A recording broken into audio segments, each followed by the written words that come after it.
Okay, well, Hannelore Veit, thank you very much for doing this. This is a premiere, a new series, Coffee with the Ambassador. You are a first victim. Thank you. For us, it's fun because, you know, we can turn the game around for once, because usually you are the one who interview people, and now we can interview you. So thank you very much. I much prefer to be the interviewer, not the interviewee. Thank victim. you for inviting me. Great. Well, listen, thank you very much. You have spent a lot of time in the United States. You are about to return home to Austria, but you've been here for 8 years. 8 years. Yes. Wow, long time. It is a long time. So that means you have seen 4 years of Barack Obama, 4 years, the entire 4 years of Donald Trump. Yeah, I arrived pretty much for the second inauguration, for Obama's second inauguration. Right. Very, very cold day on the steps of the Capitol. Yes. But an interesting introduction to Washington, D.C. I know the country because I was a student here years and years and years, Okay. decades ago. But to come back and to start with the inauguration at the Capitol was a really nice beginning. Wow. Yeah. Where did you go to school, if I may ask? Notre Dame, University of Notre Dame, Indiana, an hour and a half from Chicago. It's a city which I really, really like. Indiana, it's okay. Too many cornfields for my taste.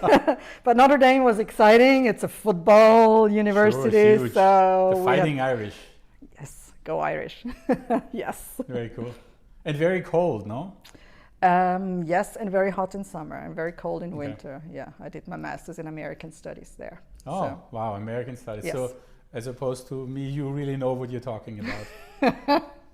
well, you did your studies here. Yeah, I did some. So. I did some. But okay, so you started off really with the inauguration of Barack Yes. Obama, special moment. I mean, elected for the second time, first African American president coming back into office. I mean, it must have been a pretty exciting moment, no? It was. It really was. The problem was Obama didn't get very much done during his second term. He was blocked in Congress because he had a Republican Congress. They didn't let him do much. He wanted to do things. He didn't get them done, or most of them he didn't get done. So it was very difficult to sell the stories to our editors back home. It was like, oh, can we have a story out of Washington, please? Okay. That changed dramatically when Donald Trump came, because now it's more like, not another Donald Trump story, please, no. Sure. But yes, the first 2.5 years until the next campaign, presidential campaign, got underway, we had a few big topics. Syria was a big topic. Right. Gun control, he didn't achieve much, but it was always a topic. Right. And yes. Yes, I can It was a imagine quiet if time. you only talk about politics that's stuck, that's not particularly interesting, right? If everything you Yes, try to do yes, gets stuck in yes, the Congress, who wants to know about and that? you don't want to go too much into detail what's happening here. It's interesting, you know, how Congress reacts and all the different relationships in Congress, president, and so on, and so on. But not all that is interesting to an Austrian audience. Sure. We have to talk about substance, basically. So, but Something anyway, it's funny because, you know, there was such a big hype in Europe about Yes. Barack Obama Yes. with his yes, I can, yes, you can. I mean, this is like Yes, we can, yeah. Yes, we can. You know, this is a special moment in American history. So you have all this hype, all this amazement, and then you see the realities of politics, and that's much more. The hype was dire. pretty much over by the time I arrived. Okay. And you know, he started off with everybody expecting so much, and the Nobel Peace Prize, Right. way too early, Sure. in my opinion. He- I think in in his his own opinion. opinion, yes, yes. Yeah. And then, of course, you can never live up to that, never, ever. Yeah. So yeah, and he made a few mistakes in my view, like setting a red line for Syria, which then was not so much a red line, and nothing happened when it was, you know, when they crossed the red line. So yeah, he had some problems there. Well, that's But still. something that even now the new foreign minister of the United States, Tony Blinken, has mentioned and said that was a big mistake, that we had a red line that we didn't enforce. Yeah. Because if you Yeah. do that, then you only ask for more. And that's exactly what we saw happen. So, well, but then came Donald Trump. Donald Trump. A fantastic story for the media, right? It's a jackpot. No, seriously, as a journalist, you couldn't wish for anything better. As a person, not a citizen, but an observer, you would wish that he would take some things more seriously than he does. He wouldn't always see everything as me, biggest ever, best ever. And he would just not run around insulting people. But for journalists, of course, it's a story every day. But there I start criticizing the media because we pick up every single thing he says. And, you know, he got away with so much. He was in the news all the time, even starting with the campaign. He didn't start paying for TV spots until very late in the campaign because he was on the news anyway. He didn't need to. Right. And he's a showman, and whenever he says something outrageous, which sometimes he only did to get media attention, sure, all the media were jumping, you know. But can you be the one that's not doing it if everybody else is doing it? It's tough. It's very tough. Whatever you do is complicated. Yeah. If you don't report it, then they will say, well, why don't you report it? If you report, they'll say, well, why? So it's in a way it's a lose-lose. It's in the news. You have the editors back home, so you have to explain to them why you don't think this is a story, which is very hard because usually you try to sell your story and explain to them, this is a story and we should have that story. But with Trump, it was often the other way around, you know. Interesting. So you would say, don't take it all too serious. It's only another. He got way too much attention. He got way too much attention. Well, he certainly was on the front pages of the world. Yeah, because sometimes he would say something, he would contradict himself the next day or sometimes within an hour. Right. So, you know, why report everything he says if he takes half of it back anyway and changes his mind on everything? And well, this happened a little bit now at the very end of Donald Trump, where TV stations would not report all the criticism that he had of the election, and TV stations would actually start tuning out. But this, of course, really happened just now, not before. Yeah. When they stopped, you know, staying on till the end of his lengthy Corona briefings or whatever it was, because it was just not interesting, and he was rambling, and he was going on and on and on and on. Right. And he was just campaigning, basically. He turned every presidential event into a campaign event. Yeah. Well, and here we are, you know, talking about the United States and talking about Donald Trump, so we do the same thing. Yes. So we are on the eve of a Biden presidency coming in. New president will be sworn in on January 20th. You talked about Barack Obama, who was a bit stuck in his presidency. Is this something that could happen again with Joe Biden? I'm afraid so. I don't think it will be so exciting because he needs to get things done. And at this point in time, we don't know exactly what the Senate will look like, but he may have the Senate against him, which I suspect will happen, but I'm not sure because that will only be decided in January. So he will have a hard time getting things done, and he has problems within his own party. Nobody talked about it during the campaign. It was papered over because, you know, that was the only candidate that could beat Donald Trump. But now the left is getting louder and louder, complaining that he's not really taking care of them, putting them in positions where they should be or would want to be. So I think he'll have a lot of problems. He's old, frankly. He 70, 80 years old? Yes. So Kamala Harris, I think, will have a big role to play. Well, she seems like a power woman, right? Yes. She seems very charismatic. She had a great professional career. First African American vice president. So she has a big platform. She's the woman of the future? Yeah, I think so, yes. And she is rhetorically very good. She's a good speaker. She comes across as somebody who knows what she's saying. So I do think she has a great future. Well, and it's coupled with the fact that Joe Biden himself has already said he will not run for a second term. So we for sure have a one-term president, which then opens all the possibilities for 2024, no? I would think so, yes. Yeah. I mean, it's time for a woman to become president. Well, it may already have been time, but but we'll see about that in 2024. That will be interesting, but that's a while off. Enough with politics. We have to pitch your book because this just came out. A book about your years in the United States, Stimmen aus einem gespaltenen Land. A book you wrote together with David Kriegler, who is my colleague, journalist also from the ORF. And in this book, you deal with very American topics, issues, problems, something like all over the country. You really spread it out. This is not inside the Beltway politicking, but this is really America, right? Yeah, basically, ever since Trump became president, publishers have come and said, write a book about Trump. And I always said, no, I'm not going to write a book about Trump. Mm-hmm. First, I do not have the daily contact with him or the people working with him. I'm not an insider in the White House. Right. I'm an observer from outside. And there are so many books on the market already. And if you write a book about Donald Trump, it will be,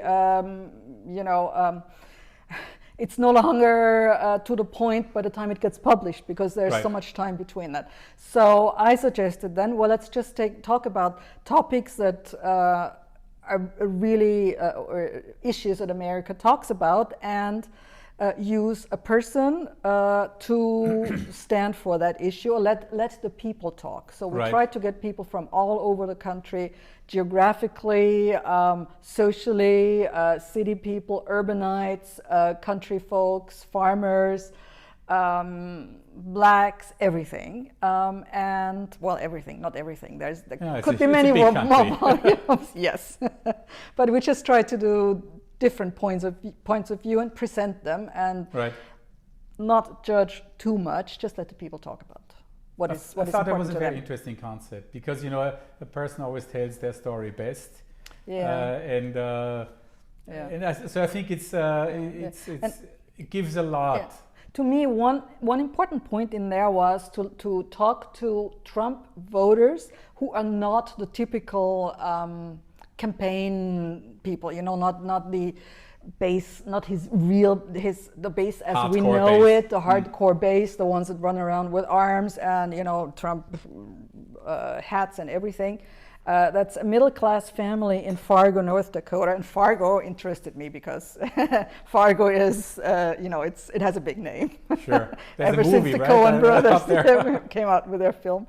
So I went to talk to them twice because it was also interesting to watch, to see how they would react. They were Trumpers from the beginning, and how did they feel about the whole thing after 2 or 3 years, or when the next campaign came out? So were they still supporters of Trump at the end of the term? Yes, yes. They were also very religious, and religion is a big thing in this country. So yes. That's something that always strikes me in the United States, and for an Austrian, that's very unusual. While, of course, if you look at an Austrian city, you will see a lot of spires, a lot of churches. So religion certainly is part of our culture.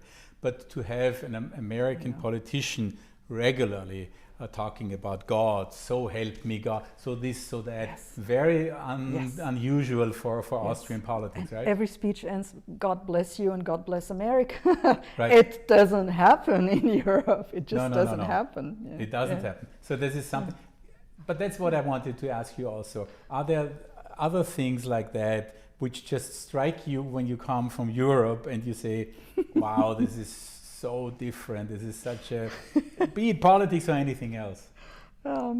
Well, if I want to be mean, please. It's being in these small towns where you don't ever get served on plates with cutlery. It's paper plates and plastic forks, and honestly, I can't take that. I will never learn to like that.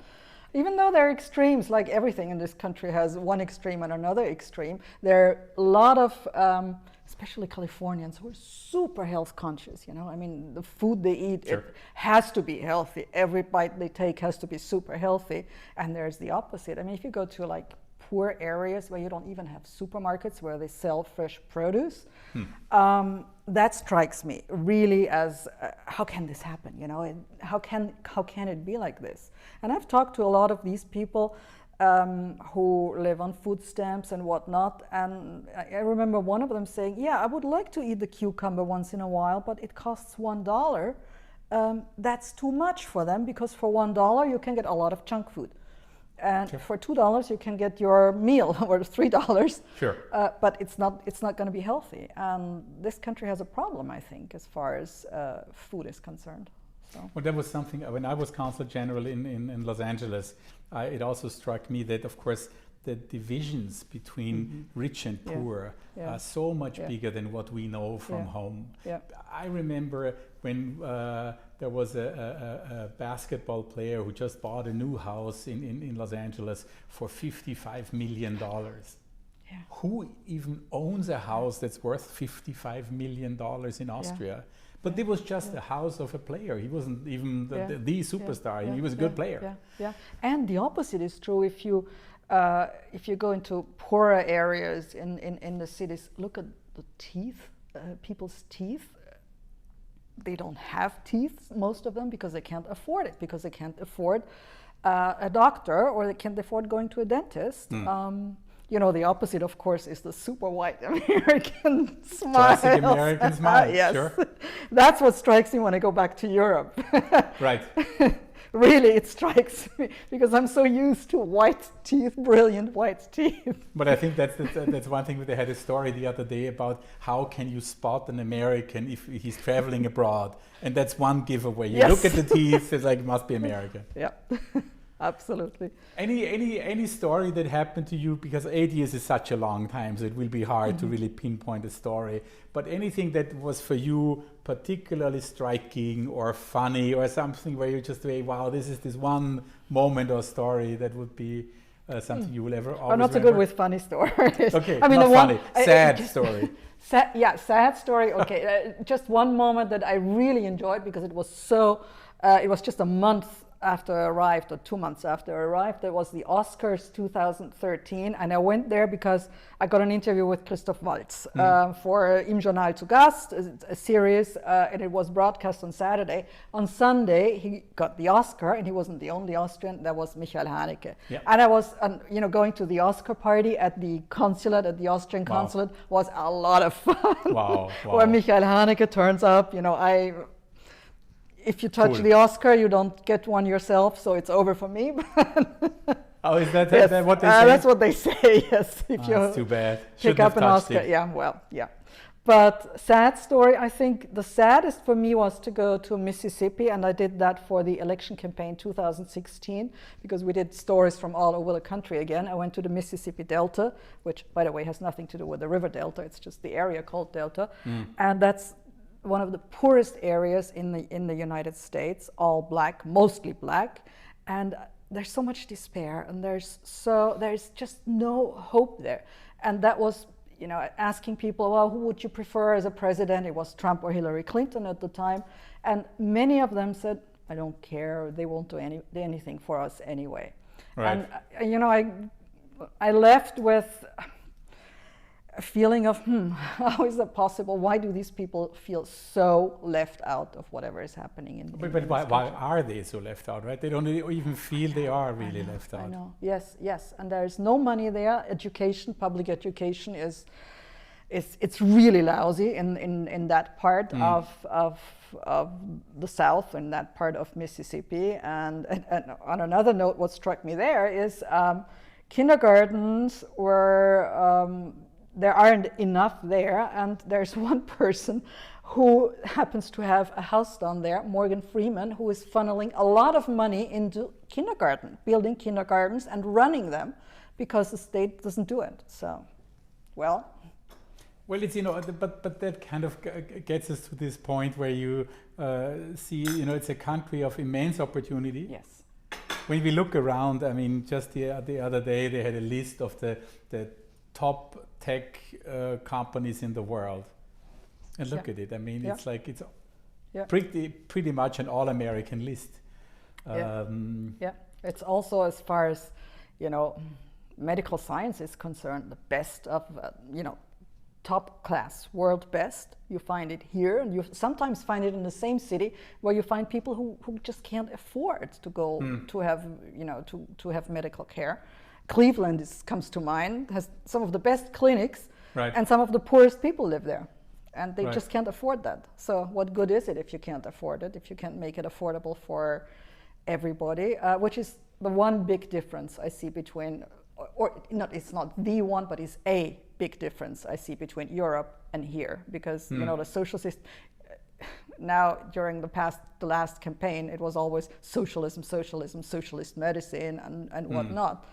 But I do think in Europe we have something to speak for our system of medical insurance.